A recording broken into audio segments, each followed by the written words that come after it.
Wait, ഇതെല്ലാം O C D ആണോ? ഒരുപാട് ഫെമിലിയർ ആയിട്ടുള്ള ഒരു വേർഡാണ് ഇന്ന് ഒ സി ഡി എന്ന് പറയുന്നത്. നമ്മൾ പറയാറുണ്ട് എനിക്ക് ഒ സി ഡി ആണ്, അവനക്ക് ഒ സി ഡി ആണ്, അല്ലെങ്കിൽ അവൾക്ക് ഒ സി ഡി ആണ് എന്നുള്ളതൊക്കെ പറയാറുണ്ട്. ശരിക്കും എന്താണ് ഒ സി ഡി എന്ന് കൃത്യമായിട്ട് അറിയാത്ത ആളുകളാണ് പലപ്പോഴും ഈ വേർഡ് മിസ്യൂസ് ചെയ്തുകൊണ്ടേയിരിക്കുന്നത്. ശരിക്കും ഒരു ഡോറ് നമ്മൾ 2 തവണ ലോക്ക് ചെയ്ത് വീണ്ടും പോയിട്ട് ഒന്നുകൂടെ ചെക്ക് ചെയ്ത് ഈവൻ ഗ്യാസ് ഒന്ന് കൂട്ടി വീണ്ടും 2-3 തവണ വീണ്ടും ചെയ്ത്, അല്ലെങ്കിൽ എന്ത് കാര്യമായിക്കോട്ടെ ഒന്നുകൂടെ ചെക്ക് ചെയ്യണം, അല്ലെങ്കിൽ ഒന്നുകൂടെ ചെയ്യണം, ഇങ്ങനെ തോന്നുന്ന കാര്യങ്ങളെല്ലാം ഒ സി ഡി ആണെന്ന് പറയുകയും, അല്ലെങ്കിൽ നന്നായിട്ടൊന്ന് കുളിച്ചു കഴിഞ്ഞാൽ കുളിക്കാൻ ഒരുപാട് സമയം എടുക്കുന്നത്, ഇതെല്ലാം ഒ സി ഡി ആണെന്ന് പറയുന്ന ആളുകൾ ഒരുപാടുണ്ട്.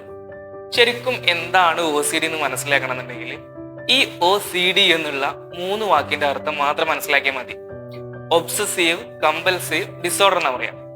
എന്ന് വെച്ചാൽ ഒബ്സഷൻ എന്ന് വെച്ച് കഴിഞ്ഞാൽ നമ്മളൊരു കാര്യം ചെയ്യുമ്പോൾ ആ ഒരു കാര്യം ഒരു തവണ ചെയ്തു, ഓക്കെയാണ്, വീണ്ടും നമുക്ക് ആ കാര്യം ചെയ്യാൻ തോന്നുന്നു, അതിന് കുഴപ്പമൊന്നുമില്ല. നമ്മൾ ഡോറൊന്ന് ലോക്ക് ചെയ്ത് വീണ്ടും ഒരു തവണ പോയി ചെക്ക് ചെയ്യുന്നതുകൊണ്ട് കുഴപ്പമില്ല, അത് നമുക്ക് ഒരിക്കലും ഒ സി ഡി എന്ന് പറയാൻ പറ്റില്ല.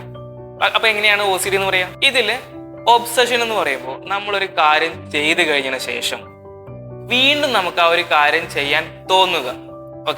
തോന്നുക എന്നുള്ളത് മാത്രമല്ല, ഞാൻ ഈ കാര്യം ഒരു തവണ കൂടെ ചെയ്തില്ലെങ്കിൽ എനിക്ക് എന്തെങ്കിലും സംഭവിക്കും എന്നുള്ള ഒരു തോന്നലിനെയാണ് ഒബ്സഷൻ എന്ന് പറയുന്നത്. ഇനി കമ്പൽഷൻ. എന്താണ് കമ്പൽഷൻ? ഞാൻ ഈ ഒരു തവണ കൂടെ എനിക്ക് ചെയ്യാൻ തോന്നുന്നു, ചെയ്തിട്ടില്ലെങ്കിൽ എന്തെങ്കിലും സംഭവിക്കും എന്ന് എനിക്ക് തോന്നുന്നു, ഇനി അത് സംഭവിക്കാതിരിക്കാൻ വേണ്ടി ഞാൻ മറ്റെന്തെങ്കിലും കാര്യം ചെയ്യും. ഇതിനെയാണ് കമ്പൽഷൻ എന്ന് പറയുന്നത്. ഒരു ഉദാഹരണം പറയാന്നുണ്ടെങ്കിൽ, ഞാൻ എൻ്റെ ഡോറ് ഒരു തവണ ലോക്ക് ചെയ്തു, ഞാൻ വീണ്ടും പോയിട്ട് ആ ഒരു ഡോറ് ഒരു തവണ കൂടെ ലോക്ക് ചെയ്തു, ഫൈൻ. പക്ഷെ എൻ്റെ തോട്ട് എന്തായിരുന്നു ആ സമയത്ത്? വെരിഫൈ ചെയ്യാനാണോ? ആ ഡോർ ഒന്നുകൂടെ ലോക്ക് ആക്കി എന്ന് വെരിഫൈ ചെയ്യാനാണെന്നുണ്ടെങ്കിൽ ഇറ്റ്സ് ഓക്കെ, നല്ല കാര്യമല്ലേ.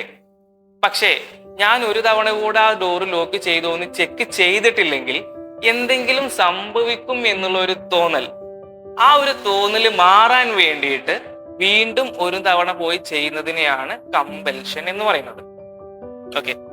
ഒ സി ഡിയെ പറ്റി വ്യക്തമായിട്ടൊരു ക്ലാസ് എടുക്കുകയാണെന്നുണ്ടെങ്കിൽ, വ്യക്തമായിട്ട് വിശദീകരിക്കുകയാണെന്നുണ്ടെങ്കിൽ ഒരുപാട് ലെങ്തി ആയിട്ടുള്ള ഒരു വീഡിയോ ആയിരിക്കും. കാരണം ഒ സി ഡി ഇത്ര ഈസി ആയിട്ട് ഞാൻ ഇവിടെ പറഞ്ഞതിനപ്പുറം ഒരുപാടുണ്ട്. ഈ ഒരു ഒ സി ഡിക്ക് മൈൽഡ്, മോഡറേറ്റ്, സീവിയർ എന്നൊക്കെ പറഞ്ഞിട്ട് ഒരുപാട് കേസുകളുണ്ട്. നമ്മൾ നിന്ന സ്ഥലത്ത് നിന്ന് മാറാൻ പറ്റാത്തൊരവസ്ഥയ്ക്ക് വരാറുണ്ട് ഒ സി ഡിയിൽ. അപ്പൊ ഒ സി ഡി എന്ന് പറയുന്നത് നിസ്സാരമായിട്ടുള്ള ഒരു കാര്യമല്ല. പറയുമ്പോൾ വളരെ നിസ്സാരമായിരിക്കും ചില കാര്യങ്ങളൊക്കെ, പക്ഷെ അനുഭവിച്ചറിഞ്ഞു കഴിഞ്ഞാലേ ചില കാര്യത്തിലൊക്കെ നമുക്ക് വ്യക്തത വരും. Signing out.